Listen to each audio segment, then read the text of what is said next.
ओम शांति। अमृत वेला book reading, page number 87। Topic: अमृत वेले प्रेरणाओं को कैच करना। 10.1 ईश्वरीय मर्यादाओं की फिटिंग और सेटिंग। आजकल बाप दादा विशेष कार्यक्रम में बिजी रहते हैं। वह कौन सा कार्य होगा? कोई भी कार्य में बाप के साथ बच्चों का संबंध होगा ना, तो अपने से संबंधित कार्यक्रम को नहीं जानते हो। अमृत वेले जब बाप से गुड मॉर्निंग व रूरिहान करने आते हो, तो उस समय अनुभव नहीं करते हो या उस समय लेने में ही बिजी रहते हो? क्या टच होता है? वर्तमान समय, समाप्ति का समय समीप आ रहा है। समाप्ति में लास्ट और फास्ट दोनों का प्रत्यक्ष रूप में साक्षात्कार होता है। बाप दादा हर रोज हर एक को सेटिंग और फिटिंग, ये दोनों ही बातों में देखते हैं। कोई कोई अपने आप को सेट करने की कोशिश भी करते हैं, लेकिन फिटिंग ठीक ना होने के कारण सेटिंग भी नहीं होती। फिटिंग और सेटिंग को तो आप जानते हो ना। ईश्वरीय मर्यादाओं में अपने आप को चलाना, यह ईश्वरीय मर्यादाएं हैं। फिटिंग इन मर्यादाओं के आधार से स्थिति की सेटिंग होती है। बाप दादा जब नंबरवार महावीरों को देखते हैं, वह महारथियों के महारथी सेटिंग की फिटिंग करते हैं, तो क्या देखते हैं? कोई ना कोई बात की व मर्यादा की फिटिंग ना होने के कारण सीट पर सेट नहीं हो सकते। अभी अभी सीट पर हैं और अभी अभी सीट की बजाय कोई ना कोई साइट पर दिखाई पड़ते हैं। तो बाप दादा इसी कार्य में बिजी रहते हैं।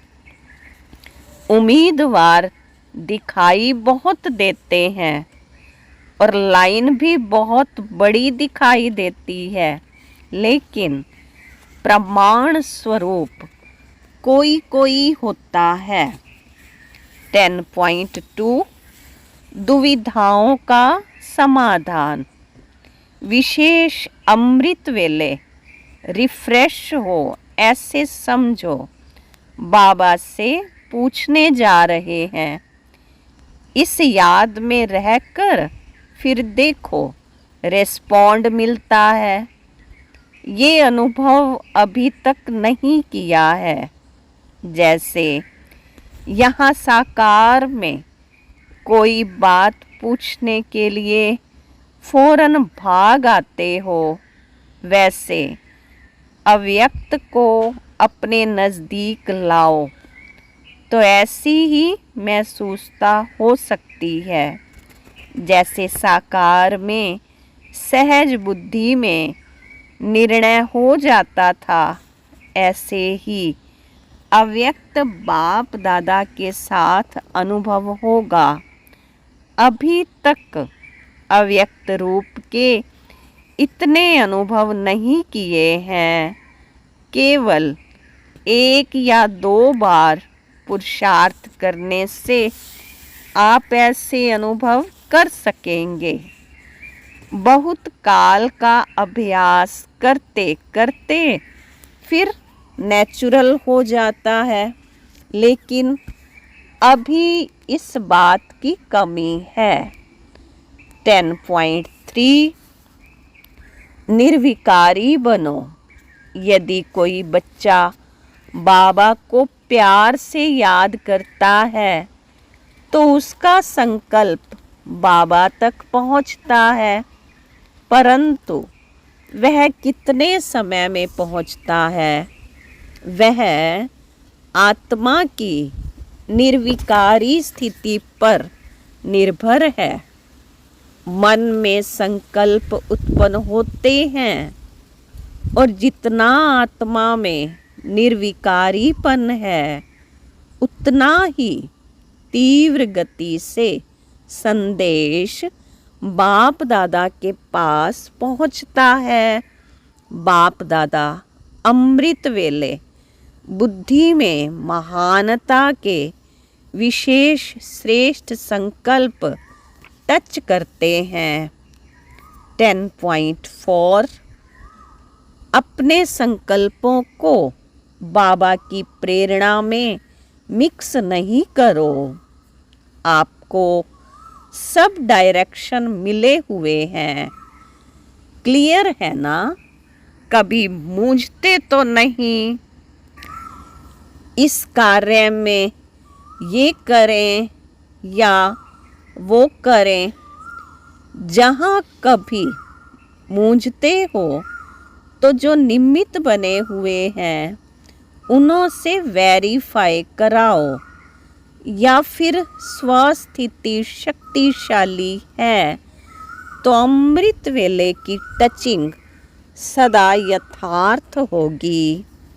अमृत वेले मन का भाव मिक्स करके नहीं बैठो, प्लेन बुद्धि होकर बैठो, फिर टचिंग यथार्थ होगी।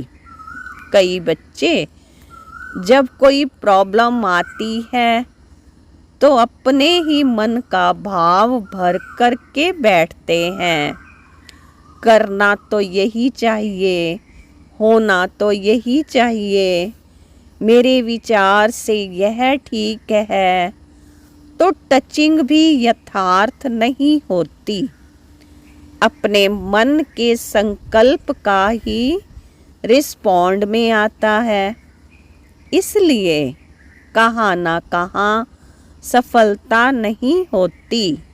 फिर मूंझते हैं कि अमृत वेले डायरेक्शन तो यही मिला था, फिर पता नहीं ऐसा क्यों हुआ, सफलता क्यों नहीं मिली। लेकिन मन का भाव जो मिक्स किया उस भाव का ही फल मिल जाता है। मन मत का क्या फल मिलेगा, मूंझेगा ना। इसको कहा जाता है अपने मन के संकल्प को भी विल करना। मेरा संकल्प यह कहता है, लेकिन बाबा क्या कहता है? 10.5 बाबा से सेवा के नए नए प्लान्स कैच करो।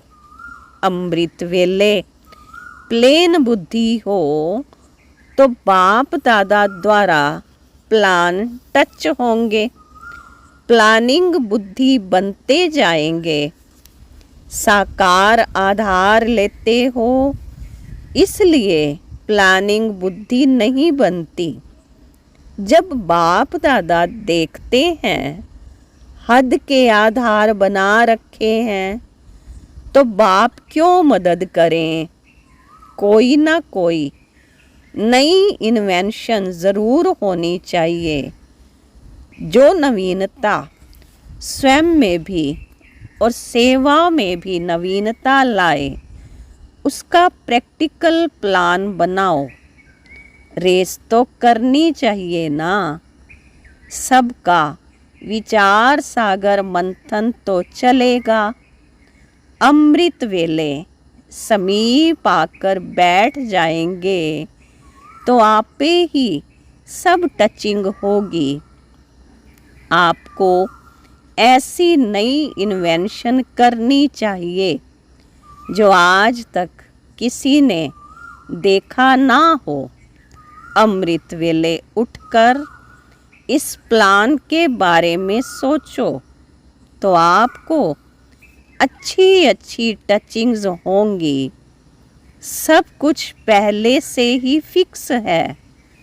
जो कल्प पहले हुआ था वही रिपीट करना है, परंतु किसी को भी इंस्ट्रूमेंट बनाना पड़े। अमृत वेले जो मुख्य प्लानिंग बुद्धि हैं, उन्हों को बाप दादा कार्य के निमित्त बनाते हैं। उन्हों को नई नई विधियां सेवा की टच होंगी। सिर्फ अपनी बुद्धि को बाप के हवाले करके बैठो। बुद्धिवानों की बुद्धि आपकी बुद्धि को टच करेंगे। यह प्लानिंग बुद्धि वालों को वरदान मिला हुआ है। सिर्फ निमित्त बनो। अगला टॉपिक है अमृत वेला और सूक्ष्म सेवा। 11.1 सर्व सेवा स्थानों का सैर समाचार। आज अमृत वेले सर्व सेवा स्थानों का सैर किया। उस सैर का समाचार सुनाते हैं। क्या देखा?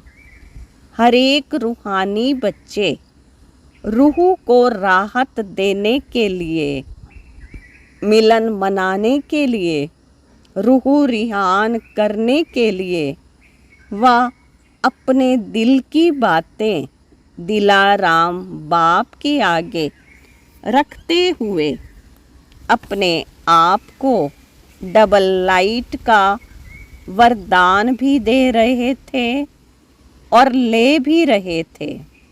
कोई कोई बच्चे विश्व कल्याणी स्वरूप में स्थित हो बाप द्वारा मिले हुए सर्व शक्तियों का वरदान व महादान अनेक आत्माओं के प्रति दे रहे थे। 3 प्रकार की रिजल्ट देखी। एक थे लेने वाले, दूसरे थे मिलन मनाने वाले और तीसरे थे लेकर देने वाले, अर्थात कमाई करने वाले। ऐसे 3 प्रकार के बच्चों को चारों ओर देखा।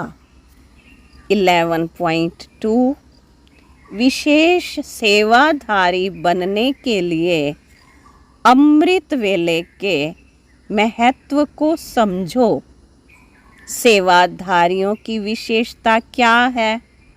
सेवाधारी अर्थात आँख खुले और सदा बाप के साथ बाप के समान स्थिति का अनुभव करें। अमृत वेले के महत्व को जानने वाले विशेष सेवाधारी की महिमा है, जो विशेष वरदान के समय को जाने और विशेष वरदानों का अनुभव करे। अगर अनुभव नहीं तो साधारण सेवाधारी हुए, विशेष नहीं। विशेष सेवाधारी बनना है तो यह विशेष अधिकार लेकर विशेष बन सकते हो। जिसको अमृत वेले का, संकल्प का, समय का और सेवा का महत्व है, ऐसे सर्व महत्व को जानने वाले विशेष सेवाधारी होते हैं। तो इस महत्व को जान महान बनना है। इसी महत्व को जान स्वयं भी महान बनो और औरों को भी महत्व बतलाकर अनुभव कराकर महान बनाओ। 11.3 सेवा के लिए उमंग उत्साह रखो। आँख खुली, मिलन मनाया और सेवा के क्षेत्र पर उपस्थित हुए। गुड मॉर्निंग से सेवा शुरू होती है और गुड नाइट तक सेवा ही सेवा है। जैसे निरंतर योगी ऐसे ही निरंतर रूहानी सेवाधारी। एक है मनसा का दान, दूसरा है वाचा का और तीसरा है कर्म का दान।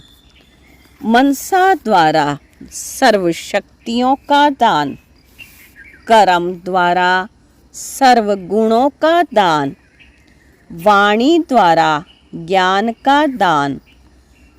तो सदैव जो दिन आरंभ होता है उसमें पहले यह प्लान बनाओ कि आज के दिन यह तीनों दान किस किस रूप में करने हैं, और फिर दिन समाप्त होने बाद चेक करो कि हम महादानी बने।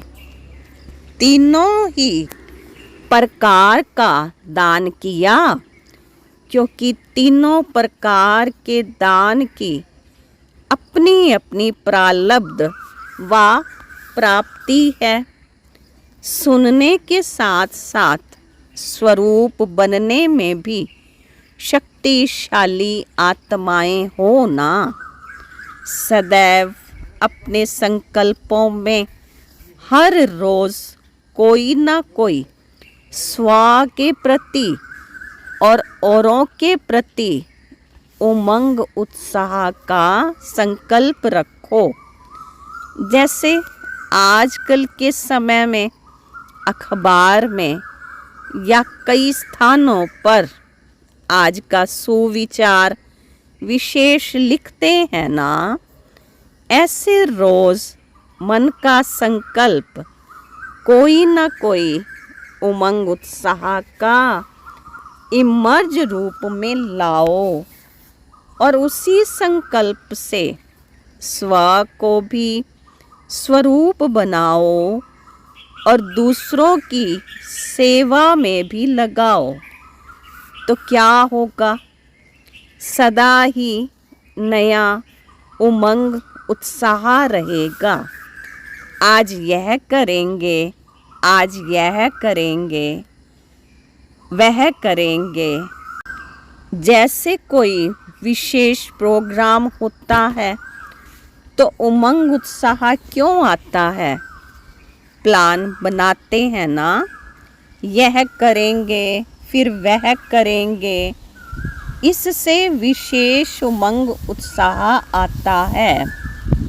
ऐसे रोज अमृत वेले विशेष उमंग उत्साह का संकल्प करो और फिर चेक भी करो, तो अपनी भी सदा के लिए उमंग उत्साह वाली जीवन होगी और उत्साह दिलाने वाले भी बन जाएंगे। समझा? जैसे मनोरंजन प्रोग्राम होते हैं, ऐसे हर रोज का मन का मनोरंजन प्रोग्राम हो। ओम शांति।